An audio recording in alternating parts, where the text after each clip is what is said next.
ወይልምጣ ወይምጣ የበዛ ችግር ውስጥ ብንሆንም መንፈሳችንን መጠበቅ አለብን።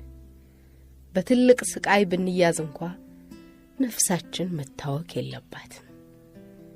ሁሉም ነገር በስጋችን በኩል ከምንቀበለው ህማም ሊበልጥ አይገባውም።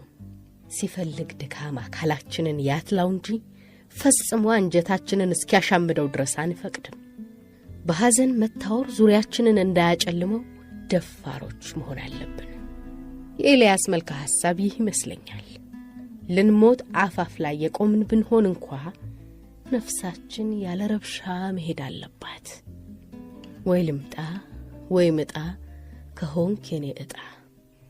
ለሱ ሞት ክፉ መለየት ከሚለው ስም የተለየ ይመስላል። ምናልባትም ወደ ሌላ የህይወት ምዕራፍ የሚሸጋገርበት ድልድይ ሳይሆንለት አልቀረም። ሞትን እስራትን የሚፈታለት መድኃኒት አድርጎታል። ወይም እሱ ወደ ናፈቀው ዳርቻ የሚያደርሰው መልአክ ብላችሁ ልትረዱት ትችላላችሁ። በሱ ዘንድ ሞት ተስፋ ያደረገው ሱባኤ የተገባለት መሲህ ነው። በማንኛውም ሰዓት ሊመጣ ሞት አጠገባችን አለ። ደግሞ በጭንቀት ተቆራምደን ስላገኘን የሚያዝንልን አይደለም።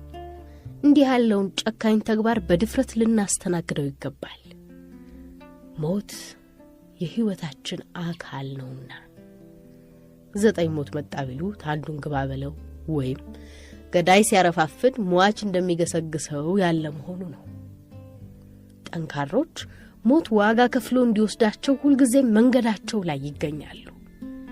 ደካሞች ግን ተኝተው ይጠብቁታል። የሚራራ የመሰላቸው የሚያንቋርሩም አይጠፉም። ሙዚቃውን የምወደው ለምንድን ነው? ውስጤን ስለተረከልኝ ወይንስ ሰውነትን ስለሚናገር? አገርና ደጁ ሩቅ እየመሰለኝ እንደ ወፍ እንግዳ እያብሰለሰለኝ ዘመድ እንደሌለው እንደ ባዕድ አገር ሰው እንደ ቀልድ ባይተዋር ሆዱን እየባሰው ወይልምጣ ወይምጣ ከሆንክ የኔ ዕጣ። በምን ጥፋቴ ነው ልቤ እንዲህ የሚቀጣ? ለሞት ጊዜ አለው ወይንስ ሰው ሊሞት የሚፈልግበት ጊዜ አለ? ኤልያስ ለምን ይህን ማለት ወደደ? ሞት እንዴት ቢዘገይበት ነው ስስ ልቡን ይዞ ልመና የወጣው? አሳዛኙ ነገር እዚህ ጸሎት ውስጥ ያለው ሰባራ ታሪክ ይመስለኛል። እስኪ አስቡት።